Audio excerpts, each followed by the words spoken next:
She sold her best friend a goat named Clover to save her family from losing their home. But when Keanu Reeves returned with a camera crew and a $50,000 check, he revealed a truth that left everyone speechless. Because the reason he bought the goat was never about the goat at all. Before we continue this incredible story, let us know where you're watching from. If you enjoy stories like this, subscribe to the channel, because tomorrow we have another inspiring story you won't want to miss. Wren Carter never thought the worst day of her life would begin under a sky that looked so peaceful. Soft morning light stretched across the Nevada desert, brushing the fence lines and dusty ground in pale gold like nothing bad could possibly happen. But Wren felt the truth pressing against her ribs with every heartbeat. She stood in the backyard holding the rope leash of her goat, Clover, and her hands would not stop shaking. She had already cried so much that her eyes burned, but the tears kept coming anyway, slipping down her cheeks as she tried to keep Clover close, as if holding her tight might somehow stop what was about to happen. Her parents stood a few feet away near the porch. They looked just as tired and worn as she felt. Months of overdue bills, foreclosure notices, and her father losing his job had carved worry into their faces. And now this offer. $50,000. A number so big Wren could hardly understand it. A number that could save their home. A number that meant Clover had to go. Wren could not look at her parents for long. It hurt too much. Her mother kept wiping her eyes even though she was trying to stay strong. Her father paced back and forth like he was waiting for a storm he could not stop. Their fear had become Wren's fear. Their hope had become her burden. She knew what she had to do, but doing it felt impossible. Clover nudged her arm, warm and familiar. She was a small brown and white goat with bright eyes and unusually gentle manners. Clover had been Wren's best friend since the day they found her as a newborn barely alive. Wren had bottle-fed her through nights when she should have been sleeping. She had taught her tricks, brushed her fur, whispered secrets to her, and cried into her coat more times than she could count. Clover was joy in a world that had been falling apart, and today Wren was supposed to let her go. The sound of a car engine broke the quiet. A sleek black SUV turned onto their long dirt driveway, kicking up dust as it approached. Wren swallowed hard and tightened her grip on Clover's leash. This was it, the moment that would change everything. The car rolled to a stop near the porch. The door opened, and Keanu Reeves stepped out. Wren had seen him before just once a week earlier when he'd made the offer. She still remembered how surreal it felt watching someone so famous walk across their ordinary farm like he belonged there. But today looked different. Today he wasn't alone. A small film crew stepped out behind him, adjusting cameras and microphones as if preparing for something important. Another woman in a professional suit followed, carrying a folder in her hands. It looked official. Too official. Keanu closed the car door and looked toward Wren with a soft, almost apologetic expression. It wasn't the face of someone coming to buy a goat. It was the face of someone carrying a heavy truth. Wren's stomach dropped. Something was wrong, something she didn't understand. Keanu walked slowly toward her and Clover. The cameras followed him. Wren took a deep breath, bracing herself. She had already agreed to sell Clover. She had already accepted the heartbreak. But Keanu Reeves was about to reveal something she never expected. Something that had nothing to do with goats and everything to do with her family's future. And she could feel it coming. Keanu stopped a few steps away from Wren, close enough that she could see the kindness in his eyes, but far enough that he wasn't crowding her. Clover bleated softly, tugging at the rope, unaware of the tension building around her. Wren wiped her cheeks with the back of her hand, wishing her voice would stay steady. She had practiced what she would say. She had rehearsed how brave she would be. But now that he was standing in front of her again, every rehearsed word disappeared. Keanu glanced down at Clover and gave a small smile. It wasn't the warm, amused smile he'd worn the first time he met her. It was gentler, almost solemn, like he was carrying something he didn't know how to say. He reached out as if to pet Clover, then hesitated, letting his hand fall back to his side. "You took good care of her," he said softly. She looks loved." The sentence hit Wren harder than she expected. Her throat tightened. She nodded, unable to form a response. Loved didn't even begin to describe it. Clover had been her anchor in a year full of storms. Behind Keanu, the camera crew adjusted their equipment, catching every angle. The woman with the folder stood just behind him, waiting for a signal. Wren's parents exchanged a nervous glance. They had no idea why the cameras were here. Neither did she. Wren finally found her voice, though it trembled as she spoke. Is this really happening today?" Keanu's gaze softened even more. "Only if you still want it to." Wren looked down at Clover, who was chewing on a piece of grass like everything was normal, as if she weren't hours away from going to a new home, as if Wren's heart weren't breaking in a way she didn't know how to stop. "It's the only way to save our house," Wren whispered. "So, yes." Her father looked like someone had punched the air out of him. Her mother covered her mouth with her hand, blinking rapidly as though she wished she could rewind time and choose a different path. But none of them said a word. The decision had already been made.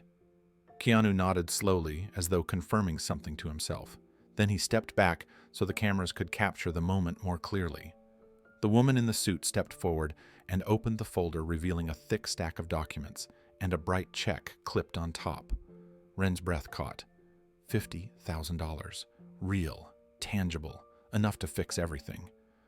Her mother let out a sound somewhere between a sob and a gasp. Her father took a step toward the papers as if drawn by gravity.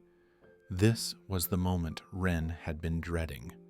The moment she knew would be burned into her memory forever. She tightened her grip on Clover's leash, feeling the soft tug as the goat shifted her weight. She forced herself not to cry again. She had already cried enough. Keanu looked at her with an expression she couldn't explain. Not pity, not sadness. Something deeper. Something that suggested he was carrying a truth she didn't know. "Before anything happens," he said quietly, "I need to tell you something important." The cameras went still. Even the wind seemed to pause. Wren frowned, confused. "What do you mean?" Keanu took a breath, steady and deliberate. His eyes never left hers. "I'm not here for Clover," he said. The words hit like a shockwave. Wren froze. Her parents froze.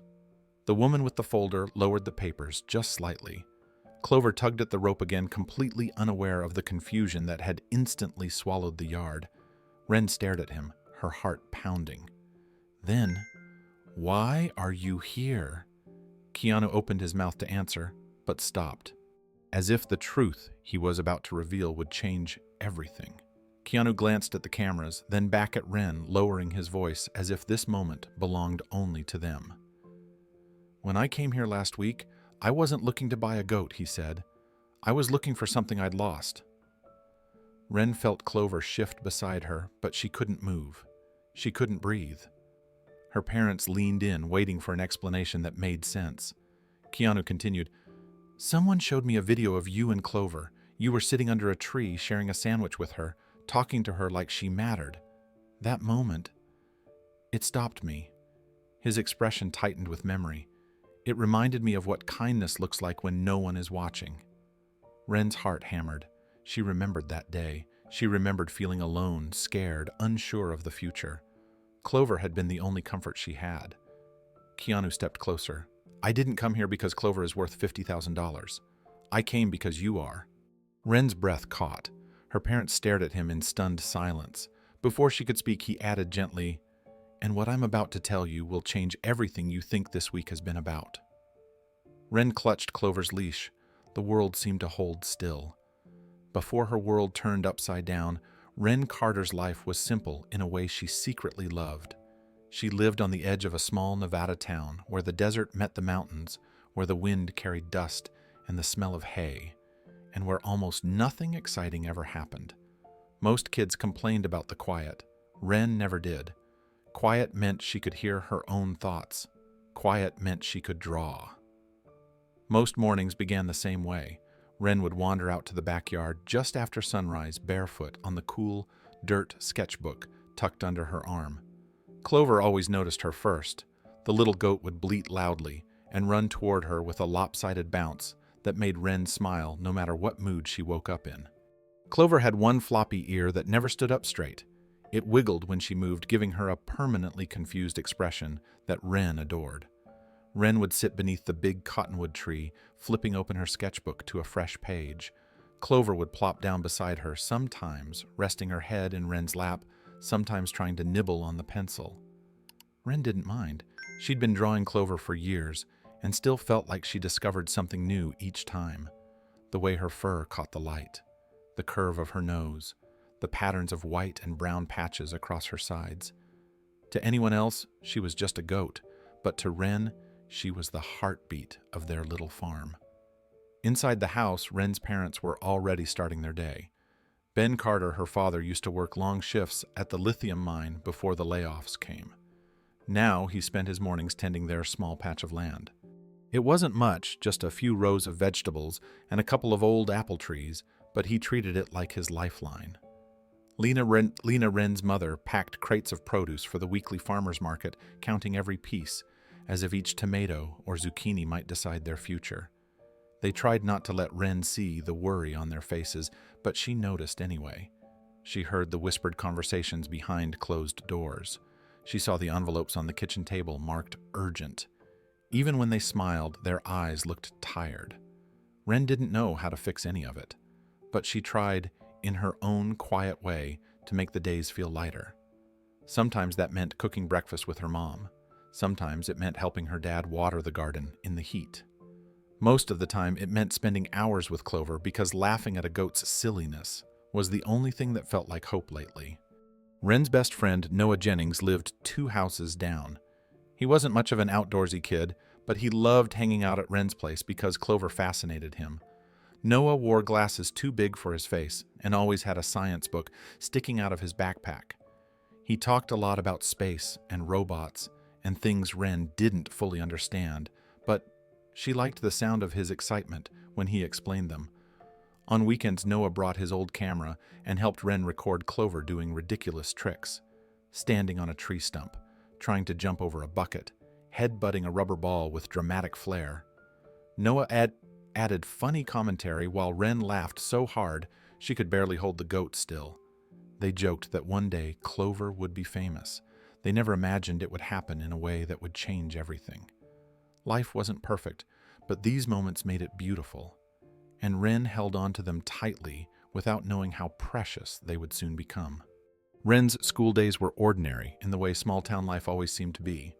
The middle school sat between a diner and a hardware store, and everyone knew everyone else's business before lunch. Wren didn't mind being unnoticed. She was quiet, polite, and happiest when her sketchbook was open on her desk. Her notebooks were filled with doodles of Clover drawings, of goats in space helmets, goats wearing superhero capes, and goats standing proudly on mountain peaks. Even her teachers had started to expect a pair of floppy ears in the margins of every assignment. Noah sat beside her in every class. He liked the predictability. Wren liked the company. He whispered facts to her during math, saying things like, "Goat pupils are rectangular because it helps them see predators." Wren would pretend to be shocked, even though she had heard the fact at least 10 times. It made Noah feel important, and she liked giving him that feeling. In return, he made her laugh when the days felt too heavy. But even Noah couldn't distract her from the growing tension at home. She felt it every afternoon when she walked through the front door. Some days the house was quiet in a way that felt wrong, like her parents had been talking and stopped the moment she appeared. Other days, she heard their voices rise in frustration as they tried to solve problems too big for them to wrestle alone. They always reassured her with gentle smiles. They told her things would be all right, but Wren had learned to read the room, and the room felt like it was shrinking. One weekend in early fall, Noah came over with his camera again. The sky was bright blue, the kind of color that made everything seem possible. Wren tried to match the brightness in her mood, but she had barely slept.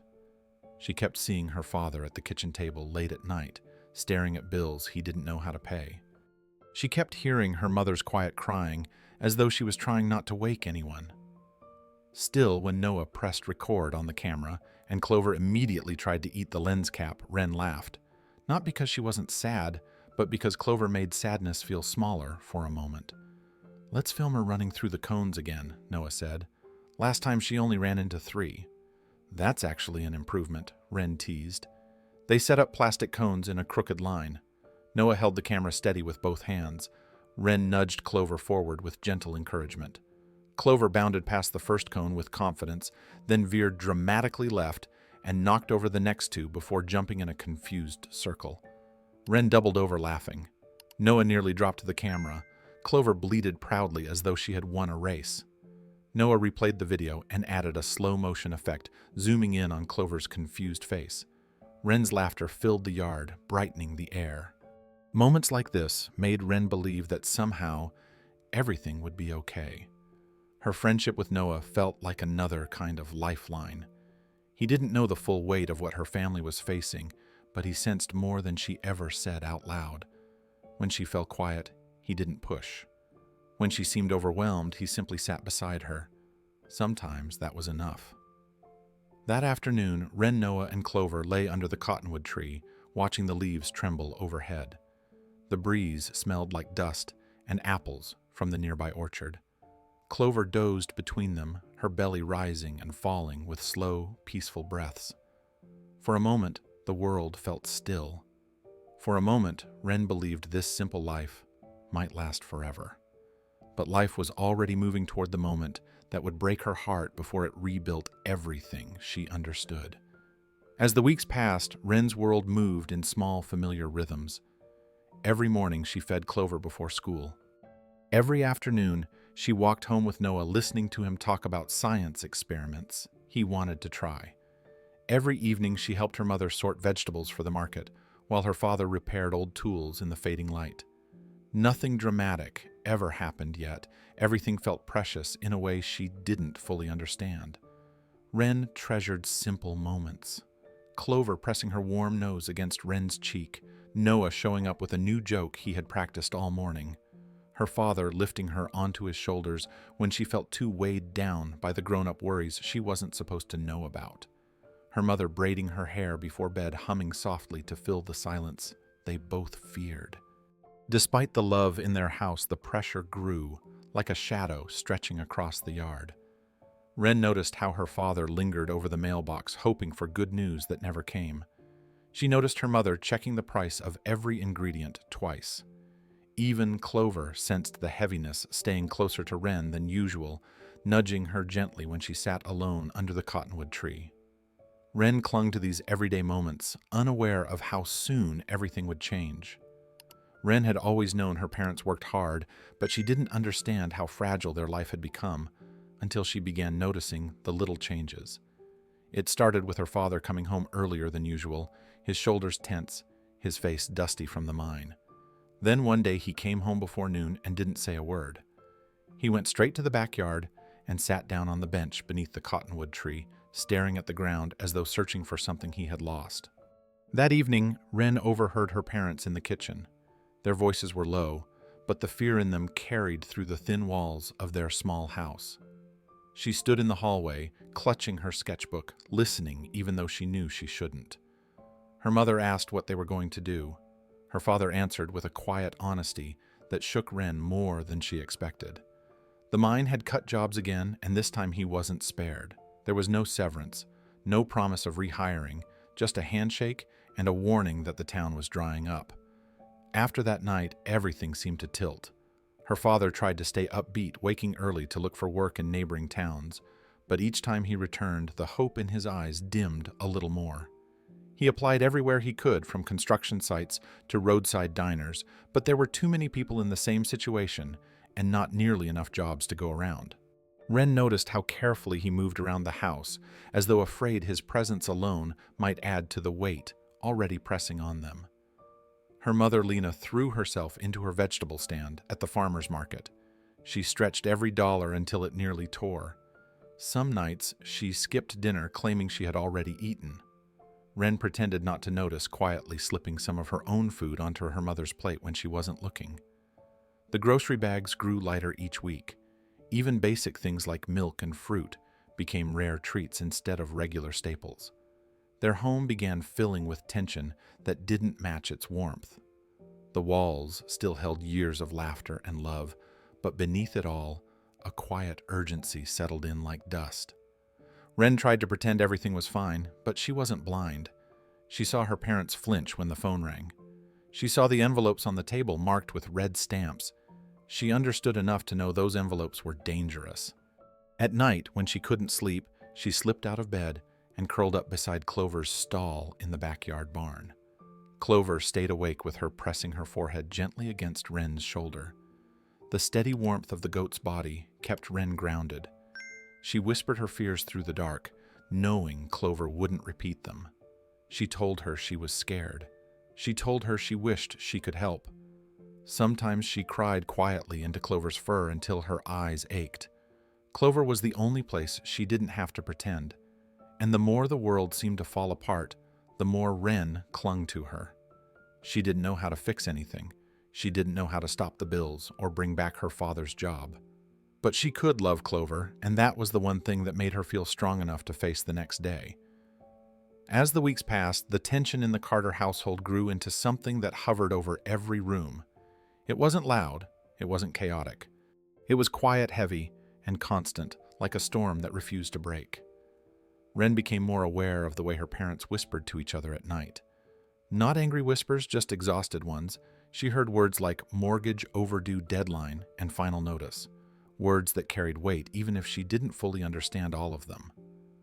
Her father tried to stay steady. He fixed things around the house, chopped wood, repaired fences, and tended the garden as if effort alone could keep their life from slipping through his fingers. But Wren saw the truth in the small moments. She saw him pause at the table with his hands pressed against his forehead. She saw him stay awake long after everyone else had gone to bed. She saw how his shoulders drooped when he thought no one was watching. Her mother changed, too. Lena used to hum while she cooked. She used to fill the house with gentle songs her own mother had taught her. Now she worked in silence. She stretched meals with impossible creativity, turning scraps into family dinners. She adjusted the thermostat lower to save electricity. She stitched old clothes instead of buying new ones. She tried to smile in front of Wren, but the smile always faded too fast. Wren felt the shift in the air every day she came home from school. Noah always walked with her, chatting about whatever project he was dreaming up next. But when she stepped into her house, the worry waiting inside was unmistakable. She felt it settle on her shoulders like a second backpack she could never take off. One night, Wren woke to the sound of her parents' voices drifting down the hallway. She tiptoed out of bed and stopped just before the living room.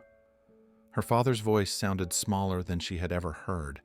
He was talking about the mortgage, about how they were already behind, and how the bank wouldn't wait much longer. Her mother asked what options they had left. Silence followed. A long, painful silence. Wren held her breath, her heart pounding in her ears. She didn't want to hear more. She didn't want to imagine her home disappearing. She quietly backed away and slipped outside, desperate for air. The night was cold and the stars looked sharp. She walked to the barn and found Clover lying in her stall, half asleep. When Clover saw her, she stood up and pressed her head against Wren's chest. Wren wrapped her arms around the goat's neck and let the tears fall without trying to stop them. Clover didn't move. She stayed still, steady, and warm, as if she knew Wren needed something solid to hold on to. "I don't know what to do," Wren whispered into the soft fur.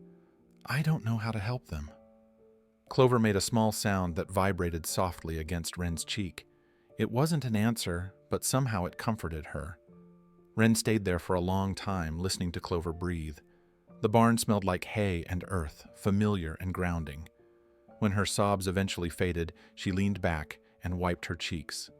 Clover nudged her hand gently as if reminding her she wasn't alone.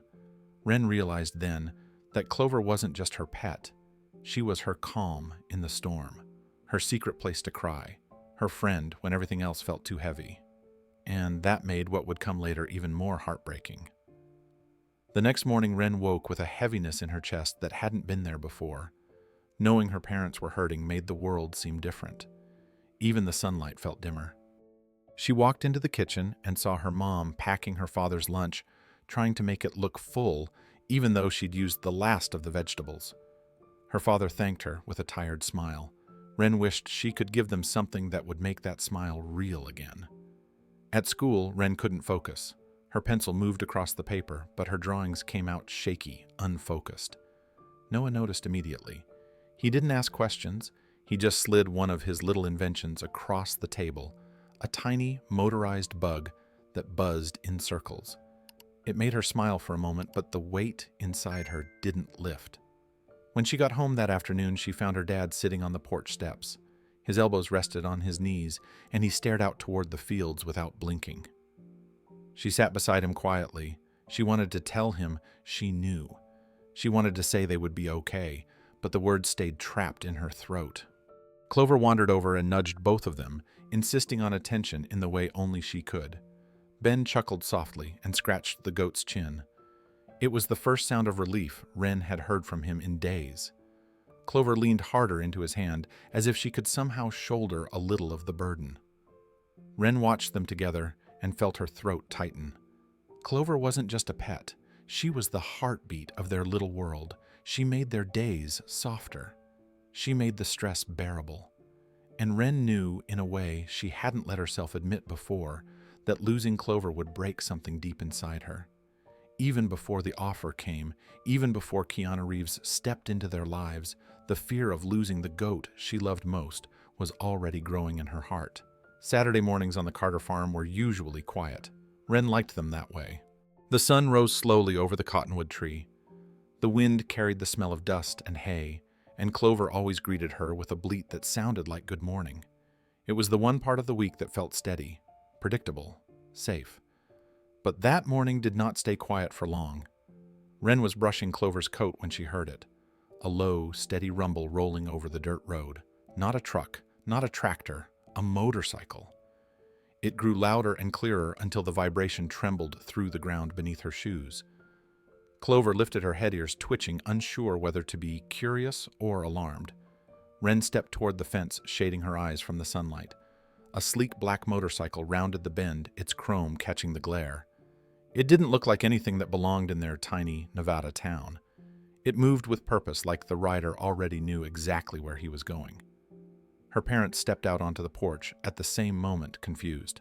Strangers rarely came down their road, and never on anything that looked so expensive. The motorcycle slowed to a stop in front of their driveway.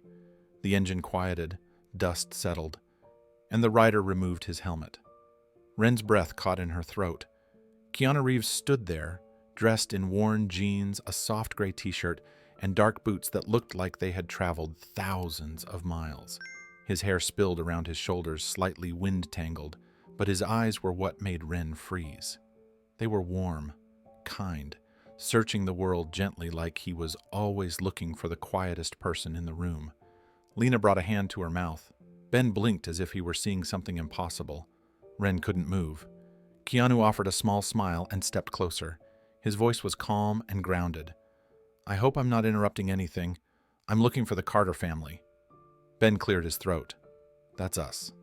Keanu nodded, then glanced past them at the goat pen. His eyes softened even more. "Is that Clover?" Wren felt Clover press against her leg, as if sensing her sudden nerves. Clover bleated at Keanu like she was saying her name, and he actually laughed. A quiet, genuine laugh that made him look even more familiar. Wren's heart thudded in her chest. "You know her name?" she asked carefully. "I do," Keanu said. "I saw a video of her online, the one where she tries to steal your paintbrush." Wren looked at Noah's direction, even though Noah wasn't there. He must have uploaded it. Clover had become their little star for a day, but neither of them thought anyone important would see it. Keanu took a breath, choosing his next words with care. "I came here because I'd like to buy her." Silence fell so suddenly that even the wind seemed to stop moving. Wren felt her stomach twist into a knot. "Buy her," she whispered. Keanu nodded once. "Yes, and I'm prepared to offer $50,000. Lena gasped. Ben staggered back a step. Wren felt the world tilt in a way that made her knees soft. $50,000 for Clover. It sounded unreal, like a number from someone else's life. Someone richer, someone luckier. But Keanu wasn't smiling. He wasn't joking. His face was serious, respectful, solemn even. Wren swallowed hard. Why, she asked. Keanu met her eyes with an expression that held both gravity and something unreadable. "It's important," he said quietly, "and you deserve the choice." The offer hung in the air like a storm cloud waiting to break. $50,000. Wren had never heard anyone say that number out loud in front of her before. It didn't sound real. It didn't even sound possible. Her parents stood frozen, neither breathing nor blinking, as if the slightest movement would make the moment vanish.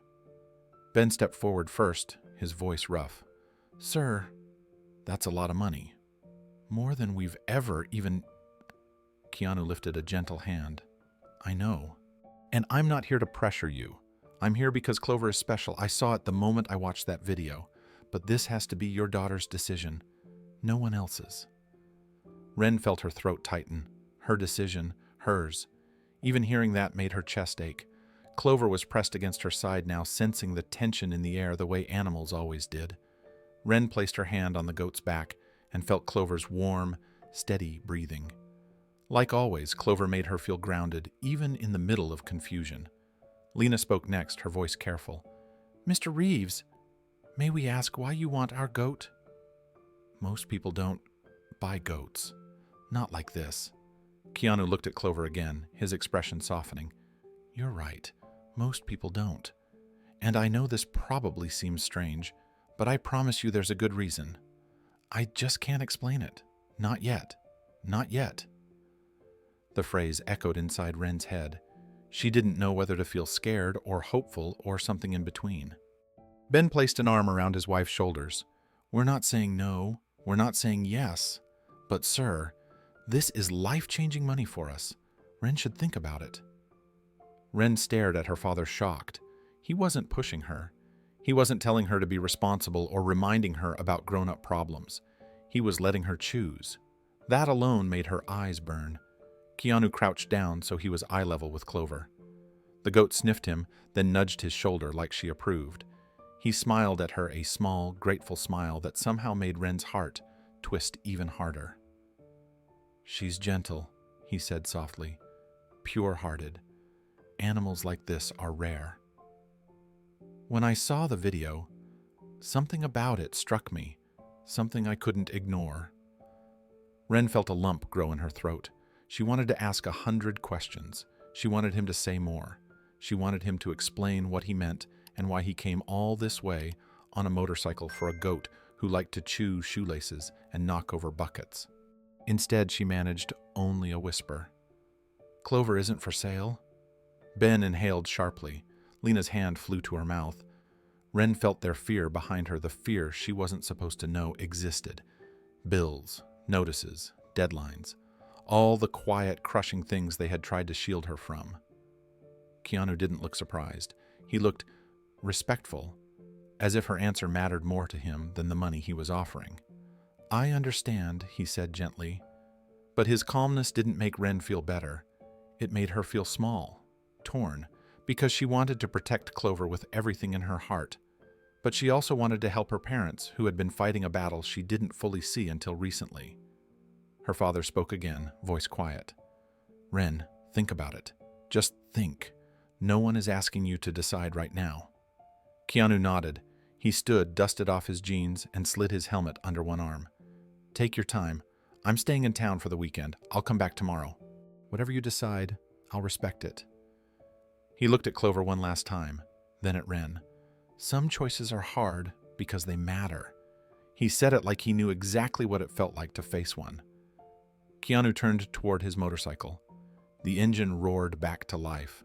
Dust swirled in the air as he pulled away, leaving the family standing in the driveway, stunned, silent, and forever changed. The silence after Keanu left felt heavier than his presence.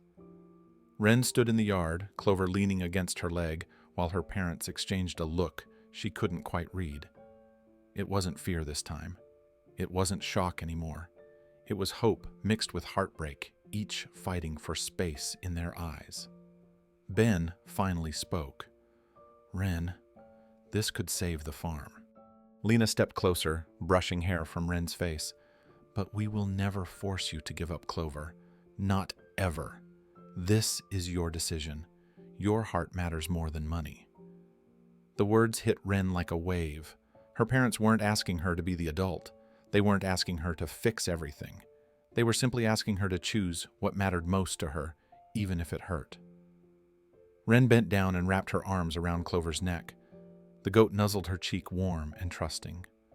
Clover had been with her through everything. Every fear, every lonely afternoon, every moment she needed comfort. How could she let her go? But how could she watch her parents struggle when she had a way to help? The choice sat between her ribs like a stone, and for the first time Wren felt truly torn. Wren barely slept that night. Every time she closed her eyes, she saw Clover's warm brown face, her floppy ear, the way she always nudged Wren's shoulder when she wanted attention. Sometimes she heard her father's voice instead, soft but full of worry. Other times she heard her mother crying quietly in the kitchen when she thought no one was awake. The sound stayed with Wren long after the tears stopped. When morning came, Wren slipped outside before her parents woke. The sky was pale blue, empty and quiet. Clover stood near the fence, waiting for her, bleating softly when she saw her. Wren walked to her slowly, like each step hurt. Clover pressed her head against Wren's stomach, comforting her in the way she always did. Wren wrapped her arms around Clover's neck. Her cheek rested against Clover's warm fur. For a long moment, Wren couldn't breathe. The words inside her were heavy, tangled, impossible. "I love you, Clover," she whispered at last, her voice breaking. "But maybe I love my family more." Clover didn't understand her words, but she understood the sadness in Wren's voice. She stayed completely still, as if she knew this moment mattered more than any other day spent in the yard or under the cottonwood tree. Wren let the tears fall freely now. She didn't try to hide them. Clover was the one place she never had to pretend. Her parents eventually stepped outside their faces, drawn with sleeplessness. They watched their daughter holding the goat they knew she loved more deeply than words could express. Lena's eyes filled immediately. Ben placed a comforting hand on her shoulder. Wren turned toward them, her cheeks wet, her voice fragile. "I'll do it. If it helps you, I'll sell Clover." Lena covered her mouth, heartbroken. Ben closed his eyes like the weight of those words settled on him physically. "Are you sure?" he asked, voice almost too soft to hear. "No," Wren said honestly, "but I know it's the right thing." Her father knelt beside her and pulled her into his arms. Her mother joined them, wrapping both in an embrace that felt both comforting and unbearably painful. "We love you," her mother whispered, "and Clover loves you too. You're doing something incredibly brave." When Keanu returned later that afternoon, he didn't smile when Wren gave him her answer. His expression was calm, serious, respectful. He saw the redness around her eyes. He saw the exhaustion in her parents' faces. He saw the depth of what this decision cost. "Thank you for trusting me," he said softly. "I know this isn't easy. I'll return in 7 days to finalize everything." 7 days. The number felt too short and too long all at once. Before he left, Keanu placed a gentle hand on Wren's shoulder. "If you need anything during this week, even just a question answered, I'll be here in town." Wren nodded, but she didn't speak. She couldn't. Keanu walked back to his motorcycle, hesitated, and gave Clover one last look. Not a buyer's look, not a stranger's look, something else. Something Wren didn't yet understand. The motorcycle rumbled to life and carried him down the road again, leaving behind a silence that felt heavier than before. 7 days. 7 more days with Clover. 7 more days before everything changed. The days that followed felt like pieces of a countdown clock, each one slipping through Wren's fingers faster than she wanted. She tried to pretend things were normal, but nothing felt normal anymore. Every morning she woke up knowing there were fewer days left with Clover. Every night she fell asleep with her face pressed into her pillow, wishing she could stop time. On Sunday, Wren took her sketchbook outside and sat under the cottonwood tree. Clover settled down beside her, chewing lazily on a stray leaf. Wren began to draw her pencil, moving faster than usual. She sketched Clover's face from every angle. She sketched her ears, her spots, her eyes that always looked gentle, no matter what chaos was happening around them. She filled page after page until her hand cramped. Noah arrived that afternoon carrying his camera. He stopped a few feet away when he saw Wren drawing. His smile faded when he realized what she was doing. "You're making memories," he said quietly. Wren nodded. "I don't want to forget anything, not even the silly things." Noah swallowed hard. He wasn't good at comforting people, but he was good at showing up, and sometimes that mattered more. He sat beside Wren and powered on the camera. "Let's film everything," he said. "Every trick she knows, every weird noise she makes, even the way she knocks over her bucket. You'll want to remember all of it." Wren felt tears burn behind her eyes again, but she nodded. They filmed Clover nibbling on Wren's shoelace. They filmed Clover jumping awkwardly over a tiny, makeshift obstacle Noah built out of sticks. They filmed Clover trying to chew the camera strap, which made Noah yelp, and Wren laugh through her tears. By the end of the day, they had over an hour of footage. On Monday, Wren took photographs instead. She used her father's old camera, the one that still smelled like dust and engine oil from his mining days. She snapped pictures of Clover eating hay, Clover posing awkwardly, Clover rubbing her head against Wren's shoulder. Each click of the camera hurt. By Tuesday, something strange began to happen. People in town started acting differently. The cashier at the grocery store smiled at Wren's mother a little longer than usual. The neighbor down the road stopped by with extra feed, saying he had too much. Kids at school whispered as Wren walked past, not in a mean way, but in a surprised, curious way. Noah pulled her aside at lunch. "You need to see this." He held out his phone. A video was playing. Clover was on the screen zigzagging around the yard while Wren laughed behind the camera. Noah had uploaded it the night before. Wren's stomach dropped. "Why would you post that today?" Noah frowned. "I didn't think it mattered. But look, below the video were thousands of likes, hundreds of comments, people from everywhere, people asking about Clover, people calling her adorable, people asking why Wren sounded sad in the background." Wren scrolled further. Someone had clipped screenshots from Noah's footage and posted them on social media. Someone else made a small edit of Clover doing tricks. Another person wrote, "Why does this feel like a goodbye video?" Wren's hands shook. "This is a lot," she whispered. Noah nodded. "I think people can tell something's happening." By Wednesday morning, Clover wasn't just a goat from a small Nevada farm. She was going viral, and Wren didn't know if that made the week easier or harder. By Thursday, the story had grown beyond anything Wren could have imagined. A local news station picked up the viral clips, calling Clover the floppy-eared goat with $1 million smile. Strangers online wrote messages saying they hoped Wren was okay. Some begged her not to sell Clover. Others said they understood that families sometimes had to make hard choices. Wren tried not to read the comments, but they found her anyway.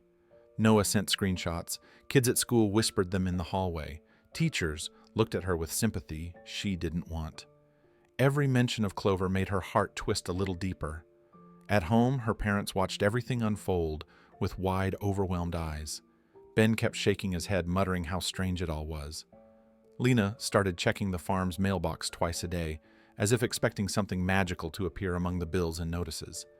But nothing felt magical to Wren. Each day of Clover's newfound fame only reminded her that time was running out. On Friday morning, she woke before sunrise and walked to the goat pen. Clover was already awake, as if she had been waiting. Wren sat beside her, burying her fingers in Clover's fur. "You don't know what's happening," she whispered. "You don't know I have to say goodbye." Clover bleated softly and leaned into her shoulder. The sun rose slowly over the fields. The world looked golden and peaceful, as if trying to convince her to stay. Wren wished she could freeze that moment. She wished she could stay under the cottonwood tree forever, drawing Clover with the light on her face and the wind in her hair. But 7 days were almost over. and tomorrow Keanu Reeves would return. The week slipped through Wren's hands faster than she could hold it. Every morning she woke with a tightness in her chest. Every evening she went to bed with swollen eyes and a heart full of dread. Knowing Clover was leaving made each day feel fragile, as if the moments were made of thin glass she was terrified to break. Her parents tried to make the days special. On Saturday, they packed a basket and drove to the lakeside a few miles from the farm. The lake shimmered under the afternoon sun, the surface calm and bright. Clover trotted around the water's edge, dipping her hooves in and splashing until Ben laughed so hard he nearly dropped the sandwiches. Wren took picture after picture, trying to hold on to everything. Clover's reflection in the water, her mother's smile when Clover sneezed, her father's face softening for the first time in months. Wren felt joy, but it came wrapped in sorrow.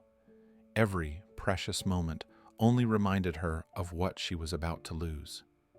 On Sunday, the family painted Clover's stall in soft pastel colors. Lena let Wren choose every shade. Wren picked pale blue for the walls, grass green for the trim, and added tiny white stars in the corners. Clover watched with curious eyes, nibbling at the wooden handle of a paintbrush until Wren giggled through her tears.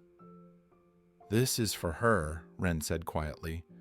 "So she'll have a pretty place to remember us." Her mother placed a gentle hand on her shoulder. "Sweetheart, Clover doesn't need paint to remember you." But Wren wasn't painting for Clover. She was painting because she needed to feel close to her goat for as long as she could. On Monday, they took Clover to the farmer's market. The familiar vendors greeted Wren warmly. Some recognized Clover from the online videos offering treats and joking that she was a celebrity now. One woman even asked to take a picture with her. Wren smiled, but her heart ached, knowing these were the last times Clover would nuzzle her pockets for apples or tug at her shoelaces while they waited for her mother's shift to end. That night, Wren cried quietly beneath her blanket. She pressed her face into her pillow so no one would hear. She didn't want her parents to feel worse than they already did. She didn't want to make Clover worry either. Sometimes the goat sensed her sadness and nudged the side of her bed, bleeding softly, as if asking to be let in. But Wren stayed silent and still. If she spoke, she feared she would beg the universe to let her keep Clover. And she couldn't do that. Not when her family needed her to be brave. On Tuesday, Noah knocked on the front door, holding something behind his back. His face was flushed, either from running or nerves. Wren stepped onto the porch, wiping her eyes with her sleeve. Noah shifted awkwardly before handing her a thick sketchbook with a handmade cover. "I made this for you," he said. "It's called the Clover Collection." Wren opened it and felt her breath catch. Inside, Noah had placed empty boxes with small labels written in neat handwriting. Clover eating hay. Clover being silly. Clover in sunlight. Clover and Wren. He smiled shyly. "For drawings, or poems, or whatever you want to remember." Wren threw her arms around him. "Thank you," she whispered. It was the first time in days she felt strong enough to smile without forcing it. But the countdown hadn't stopped. Clover was leaving soon, and time kept slipping away. Wednesday arrived with a gray sky, as if the world itself felt the sadness settling over the Carter farm. Wren woke up early again, unable to escape the tug in her chest. The air smelled like rain, and Clover bleated softly when Wren stepped into the yard. It was the kind of morning where everything felt softer, quieter, and harder to let go. Wren brushed Clover's coat, slowly running the comb through her fur again and again, even after it was already smooth. Clover closed her eyes, enjoying the attention. Wren wished she could freeze the moment. She wished the sky, the wind, the soft sounds of Clover breathing would all stay exactly as they were. Her father came outside holding 2 mugs of hot chocolate. He handed one to Wren and sat beside her on the overturned bucket near the fence. "You know," he said, watching Clover chew on a piece of bark, "sometimes the hardest choices end up being the choices that show who we are. You're showing the world you're someone who loves deeply, someone who gives deeply." Wren didn't answer. The hot chocolate warmed her hands, but not the cold ache in her chest. Later that afternoon, Lena suggested they cook Wren's favorite dinner. She made roasted vegetables with honey glaze, the one meal Wren loved in every season. Clover wandered into the kitchen 3 times, trying to steal lettuce, making Lena laugh despite the heaviness hanging over all of them. Even their laughter felt different, softer, fragile. After dinner, Wren and Noah sat under the cottonwood tree. Noah flipped through the Clover collection sketchbook, looking at the empty labels again. "You're going to fill this," he said. "It'll be something no one else has. Your own book about Clover." Wren drew slowly as the sky darkened, sketching Clover's gentle eyes. But her hands shook, and the lines came out a little crooked. She didn't erase them. She wanted the drawing to show how she felt, tired, scared, holding on. Noah didn't talk much. He didn't try to fix anything. He just stayed next to her, letting the quiet wrap around them like a blanket. As evening fell, Wren walked Clover around the yard one more time, letting her nibble on the fresh patch of grass near the fence. Wren whispered stories the whole time. Stories about when Clover was a baby. Stories about the first time Clover jumped onto the porch and scared the mailman. Stories about the little dreams Wren once had of training Clover to do tricks for the town fair. Clover listened, or at least Wren liked to think she did. When darkness settled completely, Lena brought out a lantern and set it near the goat pen. The warm light flickered across Clover's stall, illuminating the blue walls and the tiny white stars Wren had painted days before. "It looks beautiful," her mother said softly. Wren nodded, but tears filled her eyes again. "Mom, do you think Clover will remember us?" Lena knelt and brushed hair from Wren's face. "Animals remember love, sweetheart. They always do." Wren wrapped her arms around her mother's neck and cried quietly, Clover pressing against her shoulder as if joining the embrace. The nights were becoming harder, the days shorter, the moments sharper. And the countdown continued. By Thursday night, the weight in Wren's chest felt almost too heavy to carry.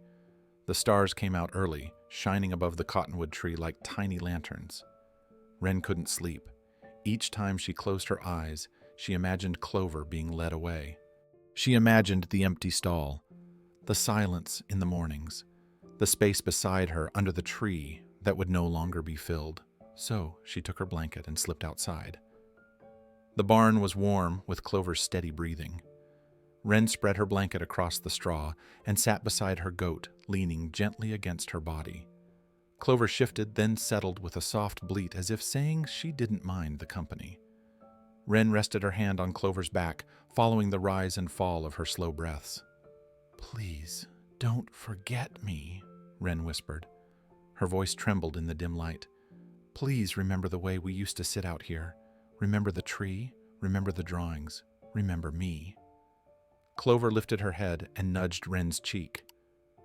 Wren closed her eyes, letting the soft touch break her remaining composure. She cried until her tears blended into the straw. When the sobs finally faded, she pulled out her sketchbook and began her final drawing. Her hand moved slowly but deliberately. Clover stood beneath a sky full of stars, each one glowing like hope. And from Clover's back she sketched soft angel wings, lifted gently as if caught in a quiet breeze. The drawing comforted her in a way she hadn't expected. It didn't erase the sadness, but it made the moment feel sacred, like she was honoring Clover instead of losing her. When she finished, Wren lay beside Clover, wrapped in the warmth of memory and fear and love. Tomorrow, everything would change. The morning sun rose quietly over the Carter farm, but nothing about the day felt normal. Wren woke before the light touched her window. Her eyes were swollen from crying the night before, and for a moment she forgot what day it was. Then the memory crashed into her like cold water. Today was the day Clover would leave. A soft ache settled in her chest. She pushed herself out of bed and walked to the window. The sky was painted in pale pink and gold, gentle and calm, completely unaware of how much pain the day carried. The cottonwood tree stood tall in the yard, its leaves shimmering in the early breeze. Clover was already awake, wandering near the fence, looking for breakfast like any other ordinary morning. But today wasn't ordinary, not even close. Wren dressed quickly and hurried outside. Her parents were already in the kitchen, whispering quietly so she wouldn't hear, but their eyes said everything when she passed them. They didn't ask her to eat. They didn't ask her to get ready for school. Today, none of the usual rules mattered. The farm belonged to Clover today. Wren stepped into the yard, and Clover trotted over to her, immediately bleating softly, as if she sensed the heaviness in the air. Wren knelt and wrapped her arms around her goat's neck, holding her close. Clover's fur was warm, familiar, comforting. Wren breathed her in, slowly trying to memorize everything. She brushed Clover's coat with slow, careful strokes. Every loose strand felt like a goodbye.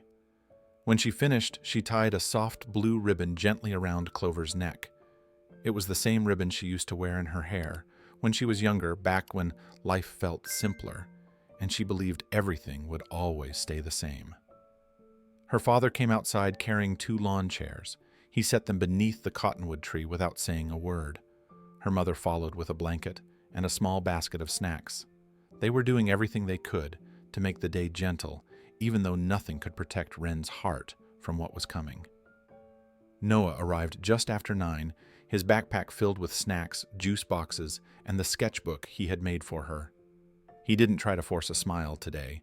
He just sat beside Wren under the cottonwood tree and leaned his shoulder against hers in quiet support.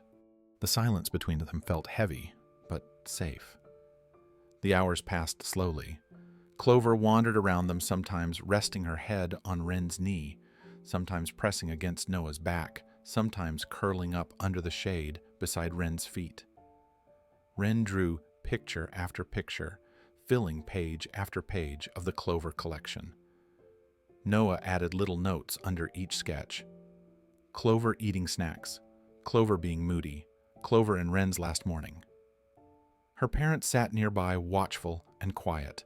Ben's arm stayed around Lena, steadying her every time she wiped her eyes with the back of her hand.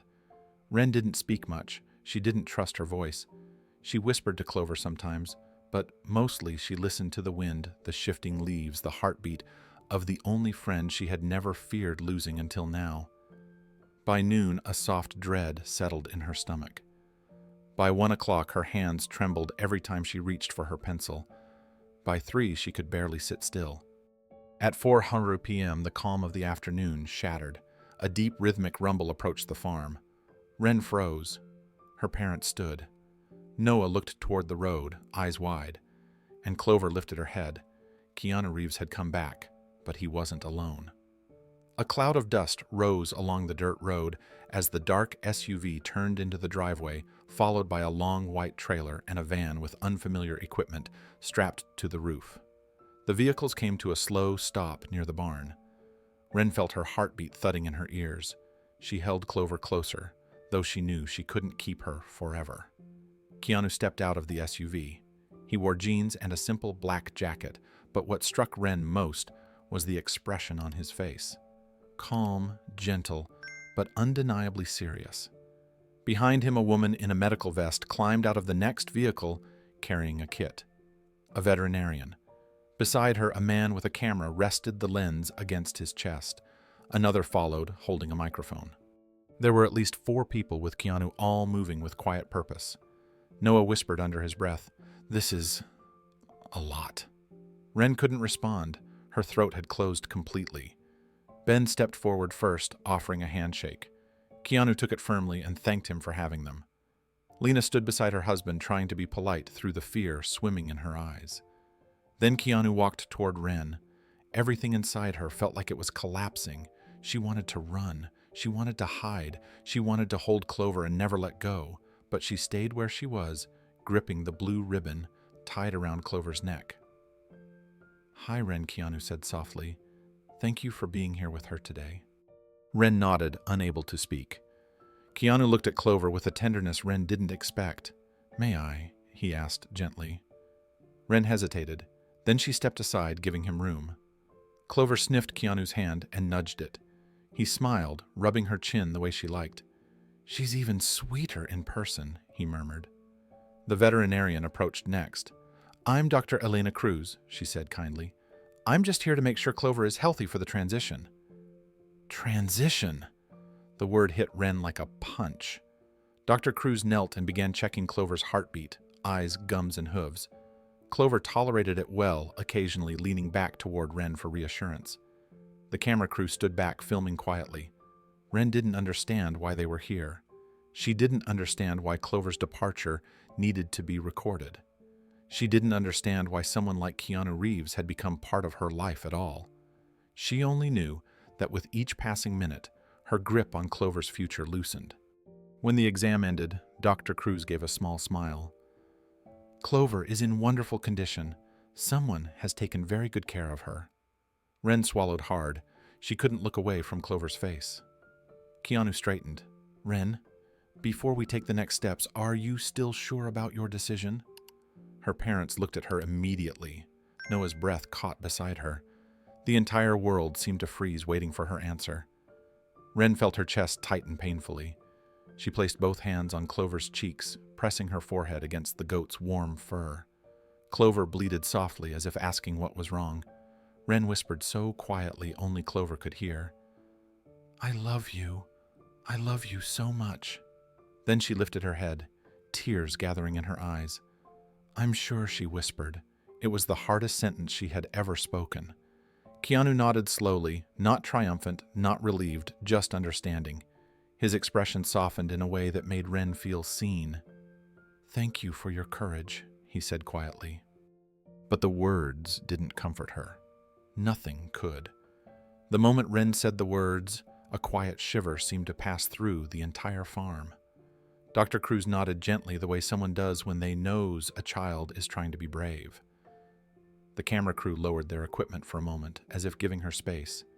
Even Clover stood unusually still, her warm breath brushing against Wren's arm. Keanu stepped back, giving Wren one last moment alone with her goat. "Take your time," he said softly. "We won't move her until you're ready." Wren knelt beside Clover again, burying her face in the soft fur at the base of her neck. Warm tears soaked into Clover's coat. She didn't try to stop them. She didn't try to pretend she was strong anymore. Clover nudged her cheek, then pressed her head against Wren's shoulder like she always did when Wren was frightened or sad. The familiar gesture broke something inside her. "I'll miss you every day," Wren whispered. "I hope you'll be happy. I hope you won't be scared." Clover answered with a quiet bleat, and the sound made Wren's heart crumble. Noah stood behind her, holding the sketchbook to his chest. When Wren looked up at him, his eyes were red. He stepped closer and gently rested the sketchbook beside her. "For when you want to remember everything," he said softly. Wren touched the sketchbook, then touched Clover again. She kissed the blue ribbon tied around Clover's neck. It trembled with her breath. Her parents came to her side, both of them kneeling in the grass. They wrapped their arms around her, holding her close, while Clover pressed into the center of their embrace. For a moment, they were one small, fragile circle of love, a circle that was about to break. Keanu lowered himself onto one knee, bringing his eyes level with Wren's. The noise of the camera crew faded. The soft wind moving through the cottonwood leaves faded. Everything seemed to shrink into a single line of connection between him and the trembling girl clutching her goat's ribbon. Wren's breath came in uneven shivers. She didn't know if she could handle whatever he was about to say. Her heart already felt scraped raw from a week of pain, fear, and goodbyes. But Keanu's expression was gentle, steady, filled with something that looked almost like sorrow. He was not here to hurt her. She could feel that as surely as she felt Clover's warm flank pressed against her knee. 3 months ago, Keanu began quietly, "I was having the worst day of my life." The words startled her. Wren blinked up at him, confused. Keanu Reeves, the famous movie star, the man who rode motorcycles and saved people in films, having the worst day of his life.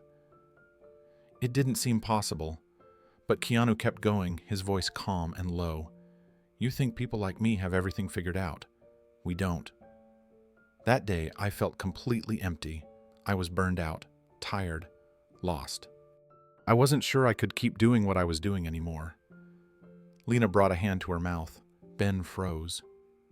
Hands clenched at his sides. Even Noah, standing behind Wren, stopped breathing for a moment. Keanu let his gaze drop to the ground before lifting it again.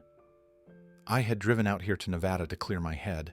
No cameras, no interviews, no one around, just the road.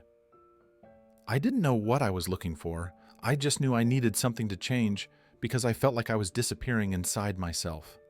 Wren felt Clover shift beside her, the goat leaning into her for comfort. Wren's fingers tightened in Clover's ribbon.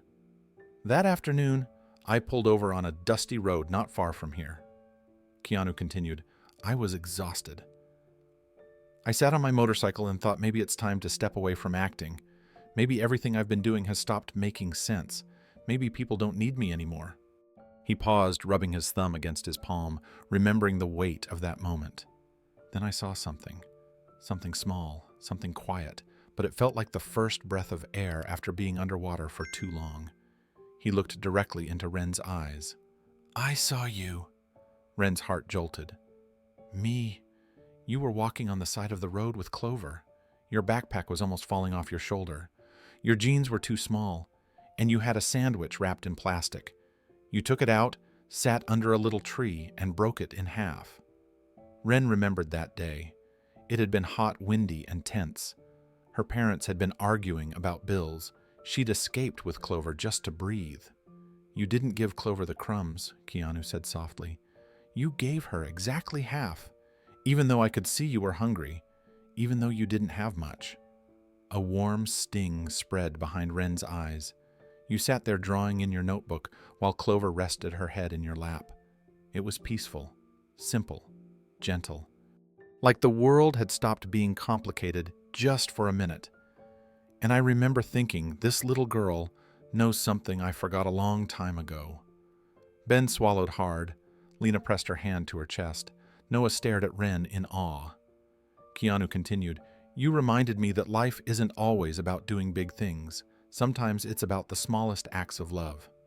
Sharing what you have, taking care of something that depends on you, being present in a quiet moment. He took a slow breath. Watching you and Clover, it saved me that day.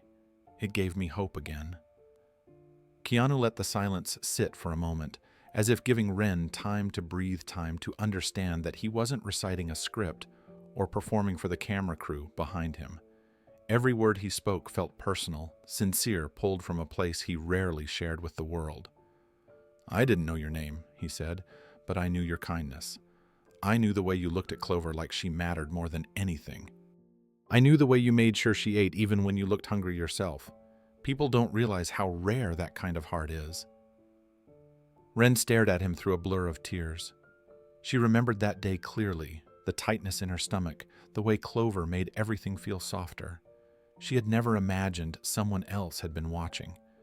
She never imagined that moment mattered to anyone but her. Keanu shifted slightly, his voice steady but thick with memory. I left that road feeling different, like the world wasn't as hopeless as it had felt just hours earlier. I kept thinking about you and Clover, that tiny act of sharing. It stayed with me. Every time I felt overwhelmed, every time I questioned what I was doing with my life, I thought about that sandwich on the dusty road, and every single time it helped me keep going. Ben lowered his head, shoulders shaking. Lena wiped a tear with the back of her hand. Noah whispered something like, "Wow," under his breath. But then Keanu continued, his expression darkening gently. I learned what your family was going through. I heard about the job loss, the mortgage notices, the fear, and I remembered how hungry you looked that day, how you still chose to share what little you had. It didn't sit right with me that a kid with a heart like yours had to carry burdens that heavy. Wren felt a wave of emotion crash through her. She'd tried to hide how hard things were. She never wanted anyone to feel sorry for her. Keanu reached into his jacket pocket, pulling out something small, holding it carefully in his hand. That's when I made a decision. I wanted to help you. I wanted to help your family. But I knew I couldn't just walk up and hand you money. It would have felt wrong. You deserved something better than charity. You deserved dignity. You deserved choice. Wren's breath trembled. So, I created a reason to meet you. A reason that involved something you loved. He looked at Clover, and that's how the offer began. Keanu took a slow breath, as if preparing to lift a weight he had carried for months. Wren watched him through wide, trembling eyes. Clover pressed against her leg, chewing softly, unaware of how close she had come to losing everything. "There is something you need to understand," Keanu said gently. "I never wanted to take Clover from you. Not for 1 second." Wren's breath caught. Her fingers tightened around Clover's ribbon. She looked confused, hesitant to believe anything after the week of agony she had lived through. Keanu continued, "The offer I made, it wasn't about buying a goat. It was about finding a way to help you without taking away your dignity. I needed a reason to give your family money that wouldn't make you feel like charity cases, that wouldn't make you feel small, that wouldn't make you feel pitied."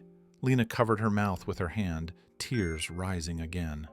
Ben took a step forward as if something heavy inside him had suddenly shifted. Keanu's voice stayed calm, steady, but filled with remorse. "People don't talk about this much, but giving money to someone who's struggling is complicated. It can make them feel ashamed even when they've done nothing wrong. It can make them feel like their worth is tied to their problems instead of their strengths. I didn't want that for you. Not for Wren, not for your family." Noah shifted awkwardly behind Wren as if trying to understand the twist forming in the air. The camera crew stayed quiet, sensing how serious the moment was. Keanu looked at Wren again. "So I created a transaction. A reason. Something valuable that I could pretend to be buying so that the money would feel earned, not handed out." Wren shook her head slightly, still stunned. "Clover," she whispered. "You chose Clover. I chose what mattered most to you," Keanu answered softly. "Because if I offered anything less, you would have refused it. Or your parents would have. I needed something that made the offer feel real, something that made it believable that I valued what you had, not what you lacked." Wren's stomach tightened. She thought about the sleepless nights, the shaky breath she took, every morning the hours spent drawing Clover before she had to say goodbye. She thought about how her heart had felt like it was splitting in half. "And you let me think." Wren's voice broke. "You let me think I was losing her." Keanu's eyes softened with genuine regret. "I know, and I'm sorry, truly sorry, but I also needed to see something. I needed to know whether the kindness I saw on that road was real, whether you were really the kind of person who would choose love over comfort, family over fear." He paused. "I needed to know if your heart was as true as it looked that day." Wren felt a rush of emotion rise inside her, sharp and overwhelming. "So, you were testing me," she whispered. Keanu nodded slowly. "I was testing your character, and you passed with a kind of courage most adults don't have." Wren stood frozen, her small hands trembling at her sides. She felt tears on her cheeks again, but they were different from the ones that had fallen all week. These weren't born from grief. They rose from confusion, from relief, from something too big for her young heart to sort through all at once. Keanu shifted closer, still kneeling so she didn't have to look up at him. "You were willing to give up the thing you loved most to help your family. That kind of sacrifice is rare, Wren. And it showed me that your heart is exactly as beautiful as I believed it was." Ben let out a shaky exhale, one hand covering his mouth. Lena held onto his arm as if steadying both of them.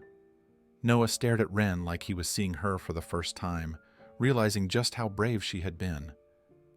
Keanu reached into his jacket again and pulled out a folded document. When he opened it, the sunlight caught the edges, making the paper look almost golden. "This," he said, holding it carefully, "is the real reason I'm here." Wren blinked, confused. It didn't look like a bill of sale. It didn't look like anything to do with Clover. It looked official, but not in the scary way papers from the bank looked when her parents whispered over them at night. Keanu turned it so Wren could see. Her name was printed at the top in clean black ink. Wren Carter Scholarship and Creative Project Fund. Wren's lips parted, her breath catching in her throat. "This $50,000 is yours," Keanu said. "Not a payment, not a trade, not a purchase. It's an investment in your future. It's for your drawings, your ideas, your education, your growth. It's for the girl who shared her sandwich with a goat and reminded a tired man why life still had beauty in it." Lena cried openly now, wiping her tears with the sleeve of her shirt. Ben took a step forward. voice breaking as he whispered, "Why us?"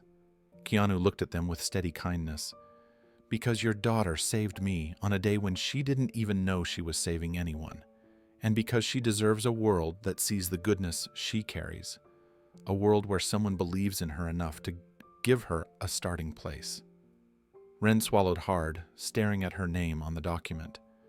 $50,000 for her future, for her drawings, for her dreams. Then her gaze lifted to Clover. "What about her?" Wren asked, her voice tiny, almost afraid to hope. "Does she still have to go?" Keanu smiled the first true smile he had shown all day. "Clover stays right here, with you, with your family, with the girl who loves her more than anything." Wren's knees buckled and she collapsed forward, wrapping her arms around Clover's neck.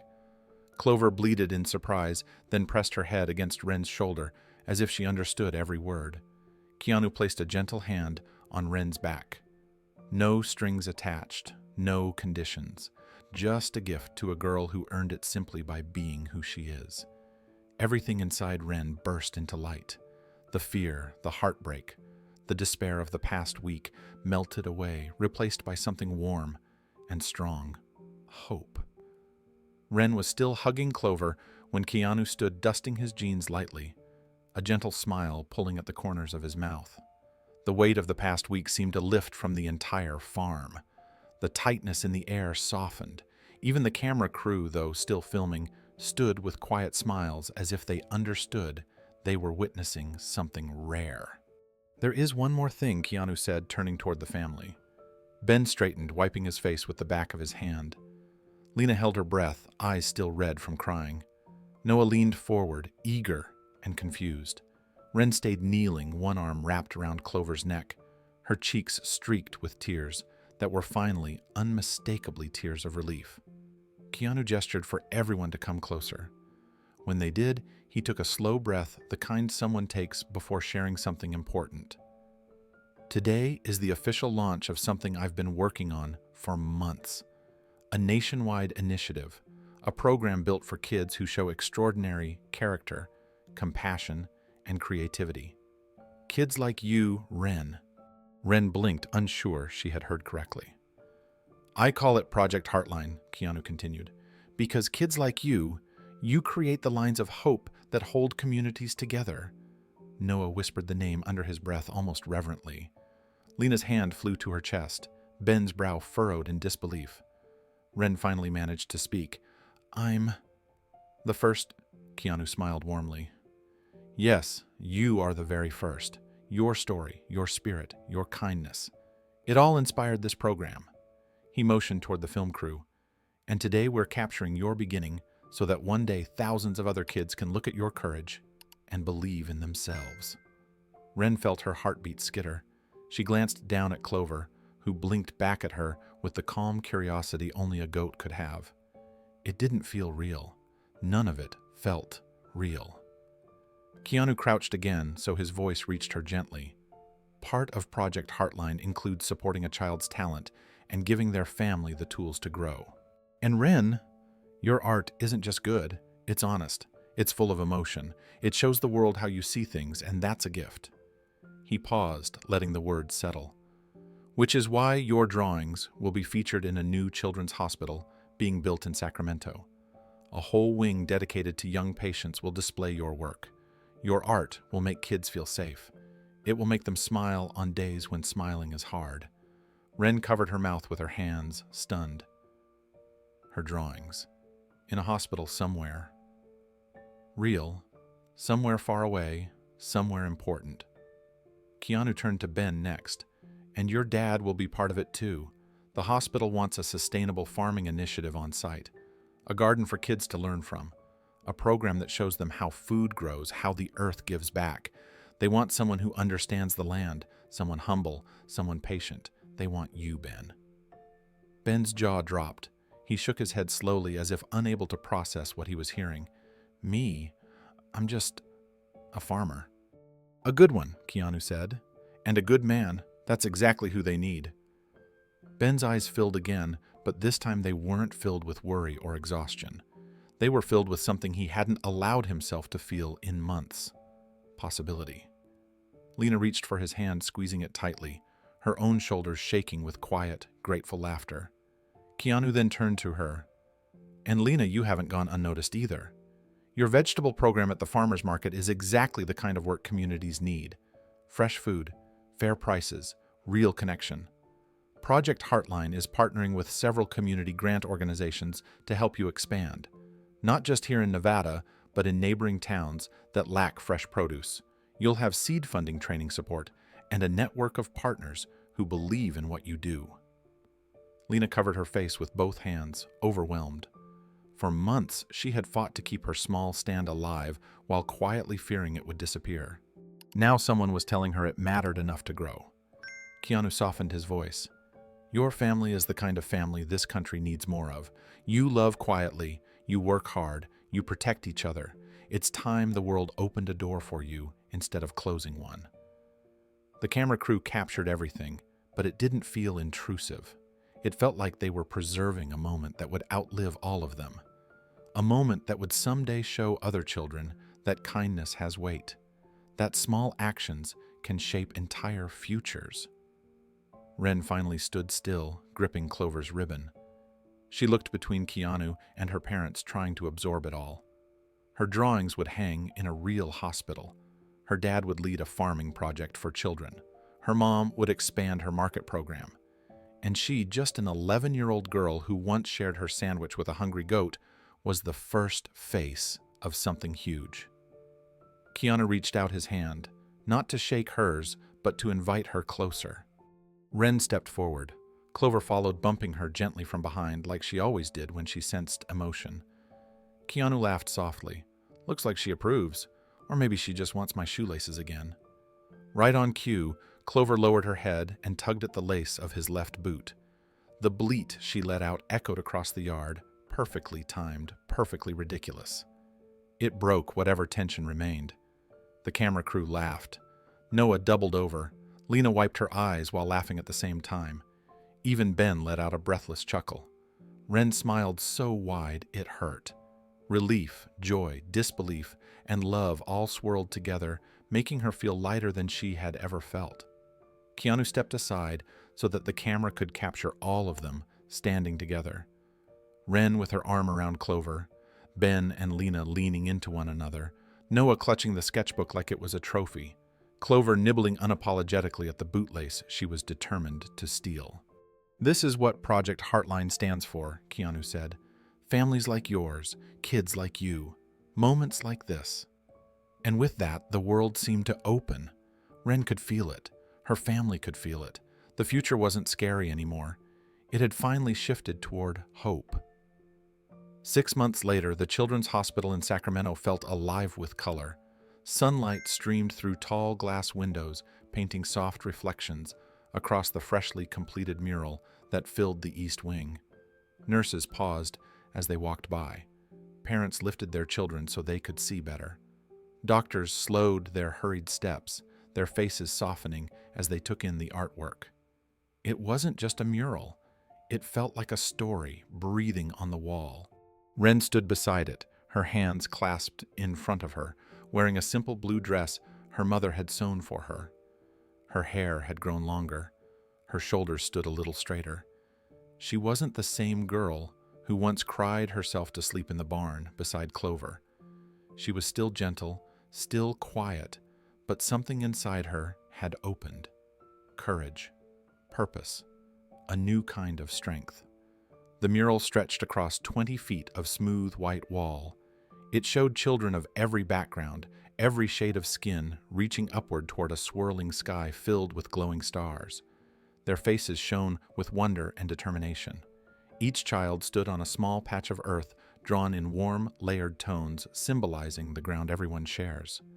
And tucked in the lower right corner, almost like a secret waiting to be found, was Clover. She had soft angel wings brushed with pale gold, a warm expression in her eyes, and a crooked ear that made everyone smile when they spotted her.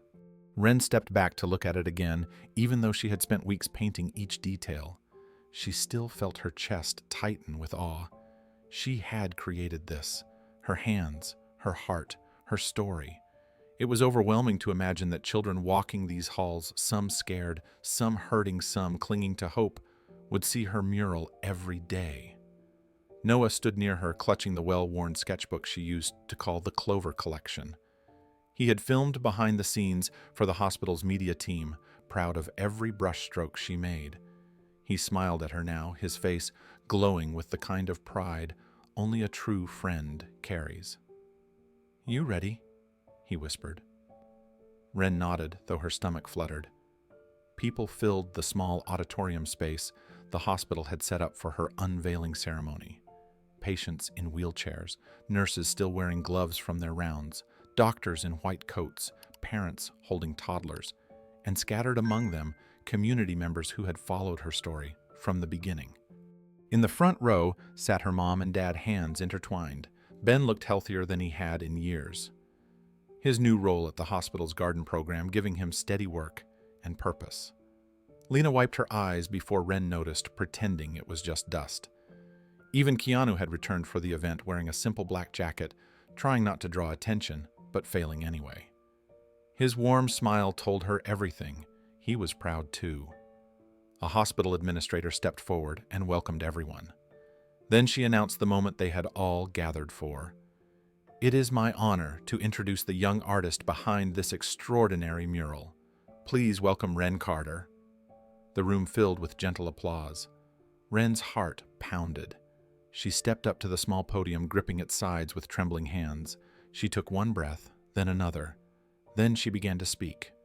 Wren looked out at the sea of faces, each one waiting for her to speak. She had written a small speech the night before, but now the paper felt unnecessary. Everything she wanted to say was already beating in her chest. "Thank you for being here," she began softly.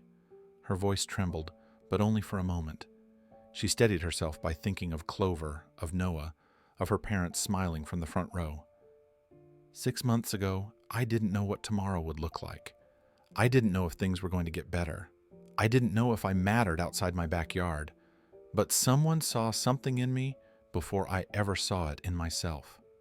She lifted her eyes to the mural, letting the room follow her gaze. "This mural is for every kid who feels scared, for every kid who feels alone, for every kid who thinks they have nothing to give. Because sometimes, the smallest thing you do can change someone's life, even if it's just sharing a sandwich with your best friend." Soft laughter rippled through the room. A few nurses wiped tears. Wren continued, "When I painted this mural, I wasn't just using brushes and colors. I was painting all the things that helped me keep going. My family, my friends, and Clover, of course." She added a tiny smile before going on. "I wanted every kid who walks by this wall to feel like the sky is wide enough for them, too. Like they can reach for something beautiful, even on the hard days." A child in a wheelchair near the front raised his hand shyly, and Wren paused to smile at him. His mother tucked a blanket around his lap and whispered that the mural was his favorite part of the hospital. Wren's voice warmed. "If even one person feels braver because of this, then every hour I spent painting was worth it." The room erupted into gentle applause. Keanu clapped, the longest pride shining in his eyes. When she stepped down from the podium, he met her halfway and gave her a small, encouraging nod. "You did beautifully," he said quietly. Wren's cheeks flushed. "Thank you for everything." Reporters approached afterward, asking for photos and short interviews, but the hospital staff kept things gentle. Wren took pictures with patients who couldn't stand on their own. She signed the corner of the mural while a group of children cheered. Noah filmed everything, narrating in a whisper, like he was documenting the rise of a legend. By evening, the hospital's social media page had posted the unveiling video. Within hours, it began spreading across platforms. Art foundations reached out. Youth programs shared her story. Famous illustrators reposted the mural with comments calling her a prodigy. Scholarships she had never heard of before landed in her inbox. And back home in Nevada, Clover bleated at the sound of Wren's excited laughter as she read the messages out loud. She was only 12. But now the world was beginning to call her a real artist. The months that followed Wren's mural unveiling felt like the world had quietly tilted in a new direction. Not all at once, not in a loud or dramatic way, but slowly, steadily, like a sunrise that begins soft and pale before filling the whole sky with color. In that time, the Carter family discovered what it felt like to breathe again without the weight of fear pressing on their ribs. For Ben, each morning started with the same ritual. He brewed coffee, tied his work boots, and walked into the hospital's teaching garden with a sense of purpose he had long forgotten. Rows of raised beds stretched out like bright green pathways. Tomatoes, spinach, beans, squash, everything thriving. The garden was more than food. It was a place where kids in recovery learned to plant seeds, touch soil, and feel something grow beneath their hands. Ben watched them laugh, smile, and sometimes cry when they pulled up their first carrot. He never imagined farming could save him the way it had. And then came the call from SpaceX. The hospital's partnership with the company had expanded, and they wanted Ben to help consult on sustainable farming solutions for Mars greenhouse prototypes. When he hung up after that first call, he walked outside and sat on the step, stunned into silence. Lena came out after him, and when she saw his face, she didn't even need him to speak. She just hugged him tightly, both of them shaking with disbelief. Lena's own world had changed too. Her Growing Hope program, once just a modest vegetable stand at the farmer's market, had transformed into a regional initiative feeding thousands of families. She now coordinated volunteers, distributed produce boxes to shelters, and taught community classes about nutrition and home gardening. People wrote letters thanking her for fresh food that helped their children stay healthy. Local news crews filmed her with pride, calling her a champion of community renewal. But none of that mattered as much to her as the feeling she got every time she handed a box of vegetables to a family in need. For Lena, giving food had become a way of giving comfort. And then there were the letters. Every day, the Carter family mailbox filled with envelopes covered in stickers, crayon drawings, shaky handwriting, and hospital stamps. They came from all over the country. Children recovering from surgeries, kids going through chemotherapy, young patients who struggled with fear or loneliness. Each letter carried a message meant for Wren. Your art makes me brave. I look at the stars in your mural when I can't sleep. The girl with the purple braids reminds me of me. I bring my stuffed goat to the wall and pretend she's Clover. But one letter Wren kept tucked inside her pillowcase. It came from a boy named Mateo, who was 8 and fighting leukemia. His handwriting was uneven, the pencil strokes faint. I look at the goat in the corner before every injection. She makes me feel safe. She reminds me that love can be silly and strong at the same time. Wren cried when she read that one. Not sad tears, tears full of warmth that spread through her like sunlight. Through it all, Wren remained Wren. She drew every morning beside the barn. She painted in her sketchbooks at night. She spent long afternoons sitting under the cottonwood tree with Clover, the goat's warm body, leaning against her as she worked. Clover hadn't changed at all. Still goofy, still stubborn, still convinced shoelaces were her personal enemies. But somehow, to the country, Clover had become something more, a symbol of simple, grounded joy. Clover's fame happened quietly at first. A nurse had posted a picture of the mural online. In the corner of the frame, Clover's tiny, angel-winged figure peeked out almost as if she were shy about being seen. People fell in love instantly. They shared the image with quotes about bravery, kindness, and unexpected heroes. Soon, Clover had become a small but powerful symbol. Teachers used her image in classrooms to remind children that gentleness was strength. Therapists printed her picture for young patients facing anxiety. Families wrote that Clover made their kids smile on days when joy felt impossible. Wren watched all of this unfold with wonder. Her goat, her silly floppy-eared friend, was helping strangers feel lighter. Clover had never tried to be important. She simply existed with love, and somehow that was enough. Life on the farm remained beautifully ordinary despite everything changing around them. Wren still had chores, Clover still tried to sneak into the vegetable patch every morning, convinced that lettuce existed solely for her enjoyment. Lena still shooed her away with a broom, laughing every time. Ben still woke early and returned home tired from meaningful work. And Noah still arrived almost every day with a new idea, a new video concept, or a new reason to follow Clover around with a camera. But inside this ordinary rhythm, something extraordinary kept unfolding. One afternoon, while Wren sat sketching under the cottonwood tree, her phone buzzed with a message from the hospital media team. They wanted her to join a virtual panel with other young artists. She hesitated for a moment, nervous, but Clover nudged her shoulder with a warm, encouraging push. Wren smiled and whispered, "You think I should do it?" Clover bleated in agreement. And so, Wren said yes. Later that week, she received word that 2 national art foundations wanted to sponsor her training. One offered a scholarship for summer classes. Another wanted to mentor her long-term. They praised her emotional insight, her storytelling, her ability to paint feelings in ways adults struggled to articulate. Wren read the emails twice, then again, then ran outside to tell Clover, who responded by chewing on the sleeve of her jacket. In moments like that, Wren felt grounded. No matter how big her world grew, Clover reminded her of who she truly was. A girl who loved deeply, a girl who noticed small things, a girl who believed art could heal. Her parents watched her evolution with quiet awe. Lena often paused as she washed vegetables, smiling to herself as she remembered the frightened girl who once whispered goodbye to a goat in a barn. Now that same girl stood taller, spoke braver, and filled entire walls with hope. Ben said it often when he didn't think anyone was listening. She saved us. That's what she did. And somehow one simple goat had saved them too. As news stories continued to circulate, as scholarship offers increased, as community programs expanded, one truth remained unchanged in the Carter home. Wren still began and ended each day beside Clover, petting her, drawing her, loving her.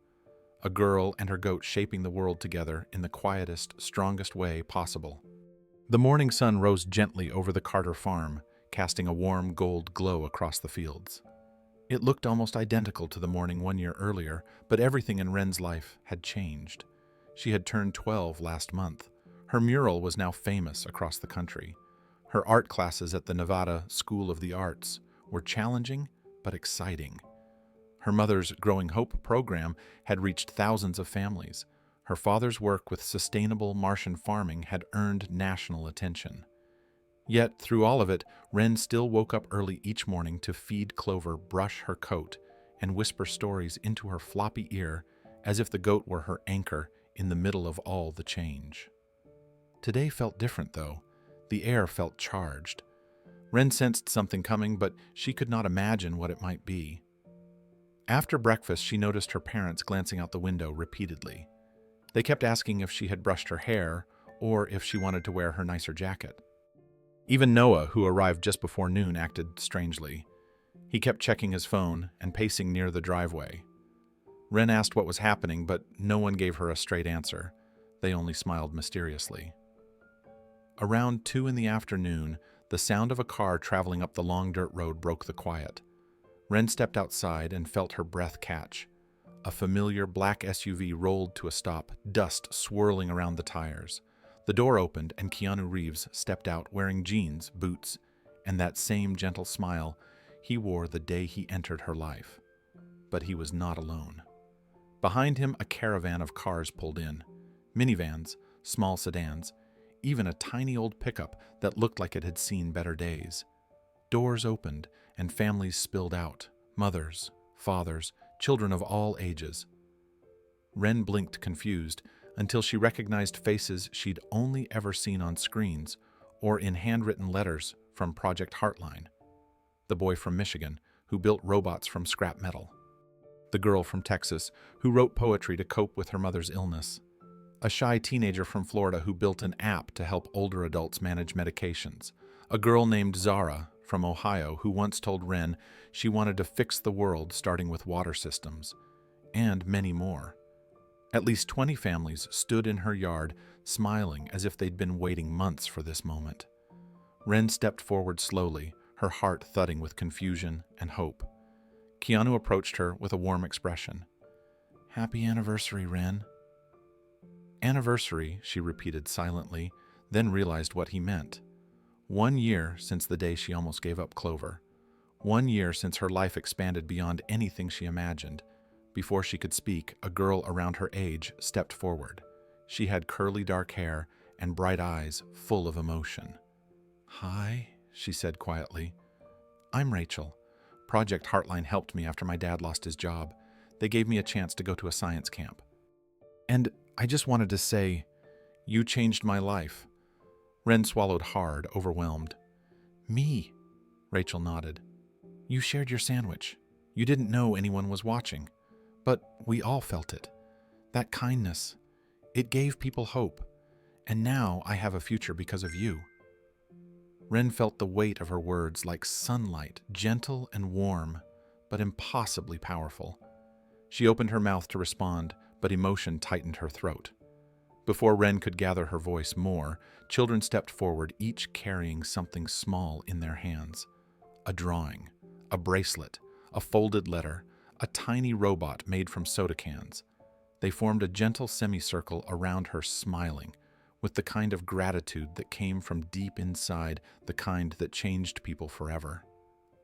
A boy about 9 years old walked up shyly and held out a wrinkled piece of paper. "I'm Mateo," he whispered. "My mom was sick last year. Project Heartline helped us pay for treatment. I drew this for you."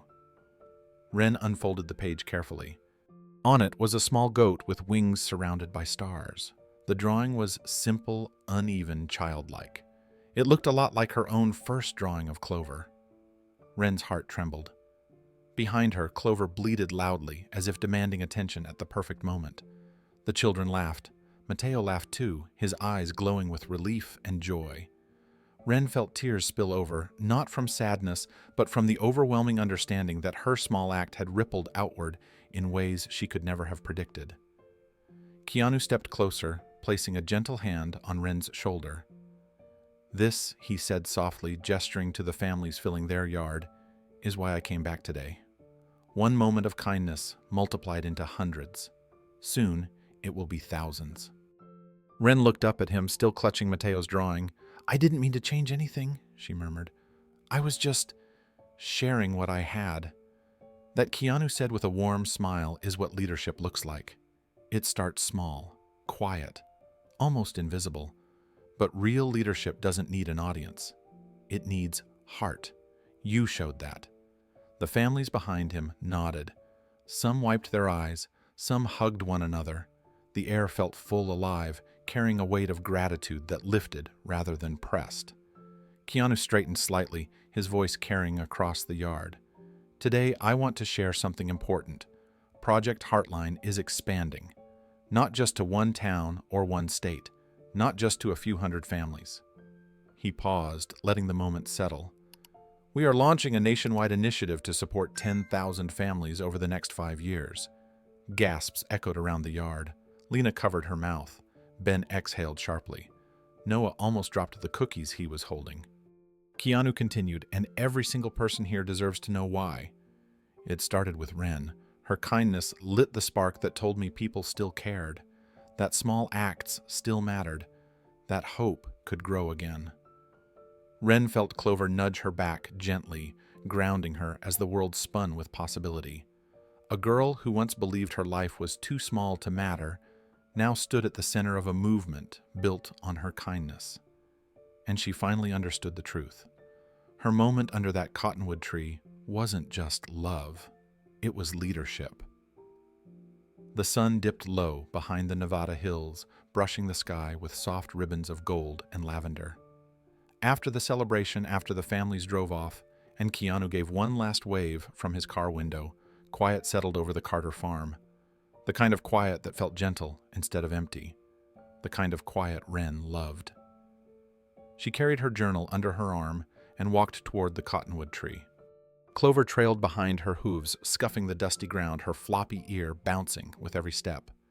Noah had gone home an hour earlier, promising to edit the video clips he shot that day, but Wren suspected he just wanted to keep from crying again.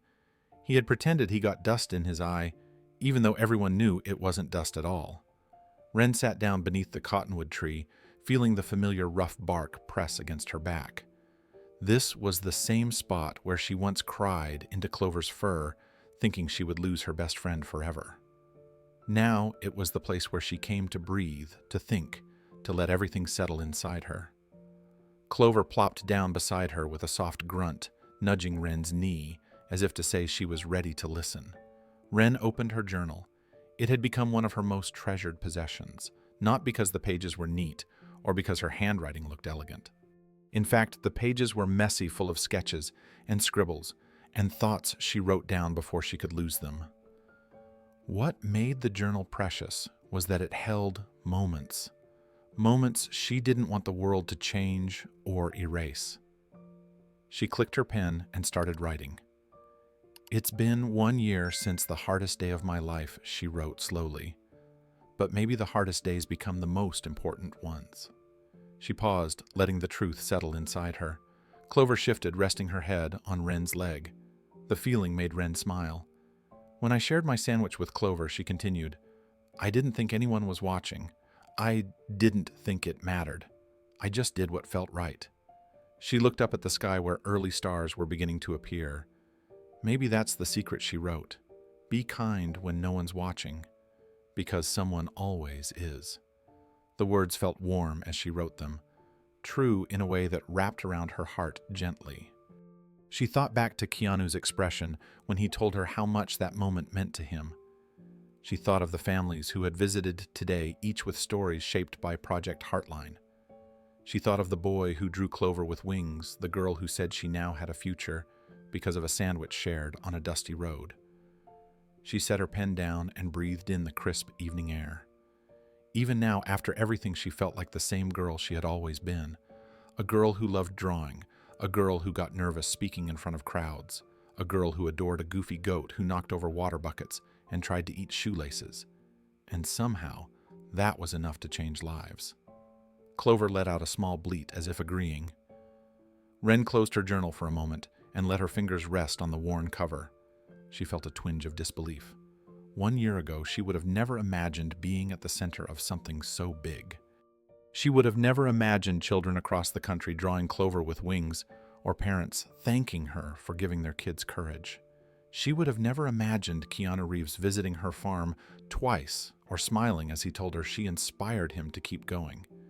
She had simply been a girl trying to make it through a difficult day, a girl who felt scared and unsure of the future, a girl who clung to the soft fur of her goat and whispered that everything would be okay even when she didn't fully believe it.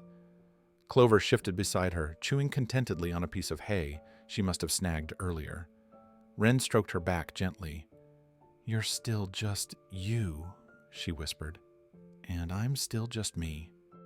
It felt comforting to say the words out loud, because through all the change their bond remained untouched. Clover hadn't suddenly become graceful or wise or different. She was still silly and stubborn and endlessly curious. She sniffed Wren's pockets for treats. She chased butterflies she could never catch. She bleated dramatically when dinner was even 1 minute late. Her ordinariness was part of the magic, a reminder that greatness sometimes began with the simplest, most unremarkable things.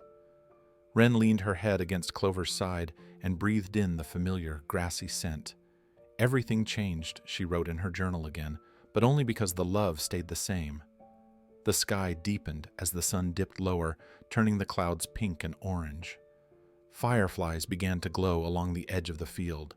The day felt like a storybook ending, but also like a beginning. Wren felt peaceful, grounded. She didn't need applause or awards or big announcements. She didn't need the world to notice her. She just needed this moment. Clover beside her, the cottonwood tree above, the pages of her journal waiting for whatever came next. From the house, Lena's voice carried across the yard. "Wren, dinner's ready."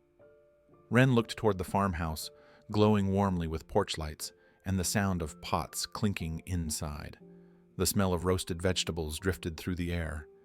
It was a normal night. Quiet, simple, safe, and perfect. She closed her journal, gathered her pen, and brushed dirt from her jeans. Clover rose too, stretching her legs before nudging Wren playfully toward the house. The goat's floppy ear bounced with each step, and Wren laughed softly. As they walked back, Wren glanced once more at the cottonwood tree. A place where she had cried, hoped, dreamed, and grown. A place where kindness had first taken root. A place she would return to again and again, not because it made her extraordinary, but because it reminded her she didn't need to be. She was enough. Clover was enough. And together they had changed the world in the quietest way possible. Wren stepped onto the porch, Clover trotting behind her, and the door swung open to the warmth of home. A normal night, perfect in every way. The children's hospital lobby was quieter than usual that morning. Soft sunlight filtered through tall windows, washing the mural wall in a warm, golden glow. Nurses walked by with gentle smiles. Parents waited patiently in chairs. A few children in wheelchairs were rolling toward the playroom. Life moved forward with steady determination. And then a man stepped inside unnoticed at first. Keanu Reeves wore a dark jacket, jeans, and a quiet expression, the kind of expression someone wore when they were revisiting a moment that had changed them. He kept his head down as he walked through the lobby, slipping past volunteers and visitors. No entourage, no cameras, no announcement. He simply blended into the stream of everyday people until he reached the far wall. Wren's mural towered above him, 20 feet high, 30 feet wide. A sky full of stars, streaks of bright color, hands reaching upward, children smiling through hardship. And there, nestled in the bottom corner with angel wings, was Clover, the goat who had once been the center of a heartbreaking choice. The goat whose quiet presence had sparked a movement. Keanu stopped in front of the mural. His breath caught slightly, though no one noticed. He stood perfectly still, hands in his pockets, taking in every stroke, every color, every tiny detail. It felt different seeing it in person. Pictures had been powerful, videos had been moving. But standing here in the real place, where children fought every day for strength and courage, the mural carried a weight he hadn't expected. He watched a little girl in pink pajamas roll by in a wheelchair. She paused when she reached the mural, pointing at the goat with a sleepy smile. Her mother knelt beside her, whispering something that made the child laugh softly. Keanu felt emotion rise quietly in his chest. This was why he had come. Not for recognition, not for celebration, but to witness what hope looked like when it touched real lives. He stepped closer to the mural. The paint had texture up close. You could see where Wren had layered colors, where she had pressed harder with the brush, where she had moved her hand gently to soften the edges of a star. He imagined her standing on scaffolding, concentrating with her tongue, poking slightly out of her mouth, the way she often did when she drew. He imagined Clover bleeding in the background, trying to get her attention. It made him smile. He reached into his jacket pocket and pulled out a small folded note. No envelope. No signature on the outside, just a simple square of paper he had written on early that morning before flying out. He held it for a moment, thinking about the past year. He thought about the day he had seen a girl on a dusty road sharing her sandwich with a goat while tears hid at the edges of her eyes. He thought about how that moment had steadied him, reminded him, anchored him. He thought about how sometimes the world didn't need heroes with grand gestures. Sometimes it needed a child with a sandwich and a heart full of quiet love. Keanu held the note between his fingers for a moment longer. There were many things he could have written. Long paragraphs, personal reflections, words about the difficult months he had faced before meeting Wren. But none of that felt right. Simplicity had started this story. Simplicity should honor it. He kneeled slightly and placed the folded note at the bottom corner of the mural, right beneath Clover's wings. It blended almost entirely into the soft colors of the painted grass. Only someone looking closely would notice it. That was exactly how he wanted it. On the note, in his careful handwriting, were the words, "Sometimes the smallest choices make the loudest impact. Thank you for reminding me what matters." He pressed the corner of the paper lightly with his fingertip to keep it from blowing away in the soft air-conditioning breeze. Then he stood again, drawing in a steady breath. He didn't expect anyone to approach him, but a volunteer across the room glanced up. Recognition flashed across her face. She opened her mouth as if to call out. then hesitated. She watched him instead, understanding somehow that this moment wasn't meant to be interrupted. She simply placed a hand over her heart and gave him a quiet nod. Keanu nodded back with gentle gratitude. He stepped backward to take in the full mural once more. The children in the painting seemed alive under the bright lights, reaching upward with hope that felt almost tangible. Clover with her wings looked peaceful and silly at the same time. Exactly how Wren had meant her to be. Exactly how Clover was in real life. A group of nurses walked by laughing softly after a long shift. One of them noticed Keanu, but pretended not to. That felt like another gift, a quiet respect. The hospital didn't need noise today. It needed the soft kind of grace that came from people doing small things that mattered. As Keanu turned to leave, a toddler broke free from his mother's hand and toddled toward the mural, giggling. He reached up with tiny fingers as if trying to catch one of the painted stars. Keanu paused long enough to smile at the sight. The mother swooped in gently, apologizing. Keanu shook his head. "He's perfect," he whispered before stepping through the lobby doors. Outside, the city moved in its usual rhythm. Cars passed, people hurried along sidewalks, a bus rumbled by. No one knew that inside the hospital a handwritten note rested quietly under a painted goat with wings. He didn't need them to know. That wasn't the point. He pulled up the hood of his jacket, blending effortlessly into the crowd. It was easy for him. He had made a career of disappearing when he wanted to. Today, he disappeared not as an actor avoiding attention, but as a man grateful for a story that wasn't his to center. A camera mounted in the hospital hallway captured one still frame as he walked out of sight. Later, that image would become the closing moment of Project Heartline's newest campaign. Keanu standing before the mural. The goat, the stars, the quiet message of hope. But Keanu never asked to see the campaign. He already carried the moment with him. He walked down the busy street with a soft smile, just another person moving through the world, thankful for a girl named Wren, a goat named Clover, and a reminder that kindness never stayed small. When you step back and look at everything that happened, from the dusty Nevada road to the Children's Hospital mural, you begin to realize something powerful. Wren's story was never about money, fame, or grand gestures. It was never about a celebrity stepping in to rescue a struggling family. It was about something much quieter, something smaller, something almost invisible unless you looked closely. It was about kindness, a simple kindness offered on a hard day, a kindness so natural that Wren didn't even recognize it as anything special. She had a sandwich. Clover was hungry. She shared what she had. No audience, no reward, no hope of fixing anything bigger than a goat's rumbling stomach. And yet that single act of love performed without expectation became the spark that shaped everything that followed. Wren did not know that Keanu Reeves was sitting in a parked vehicle nearby, overwhelmed by burnout and exhaustion, wondering if anything he did still mattered. She didn't know that a quiet moment between a girl and her goat would stop him in his tracks and remind him that gentleness still existed in the world. She didn't know that her simple choice would become a lifeline for someone else. That's the truth buried in her story. Sometimes the smallest choices make the loudest impact. Sometimes the things we do without thinking become the things others never forget.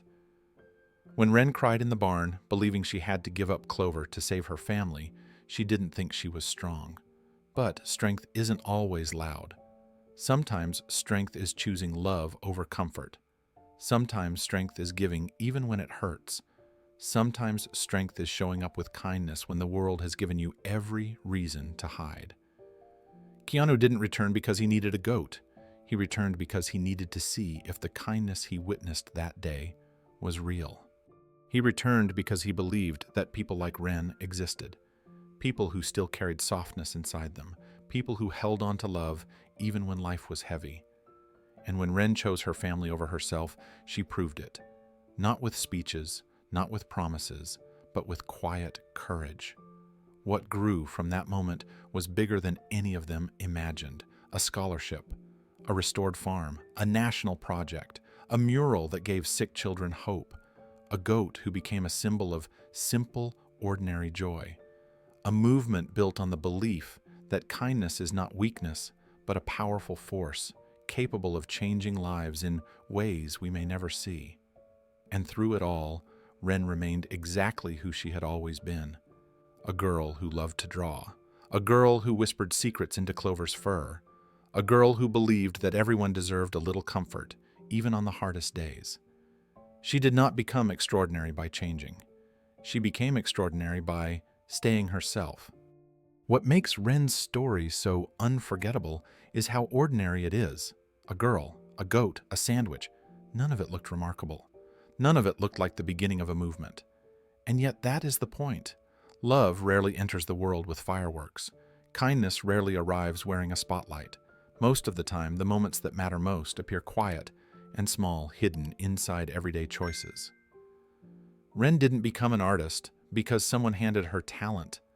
She became an artist because she paid attention to the world, because she noticed how Clover's floppy ear dipped when she was excited, because she captured emotions on paper long before she had the words for them, because she believed that hurting people deserved something beautiful to hold on to.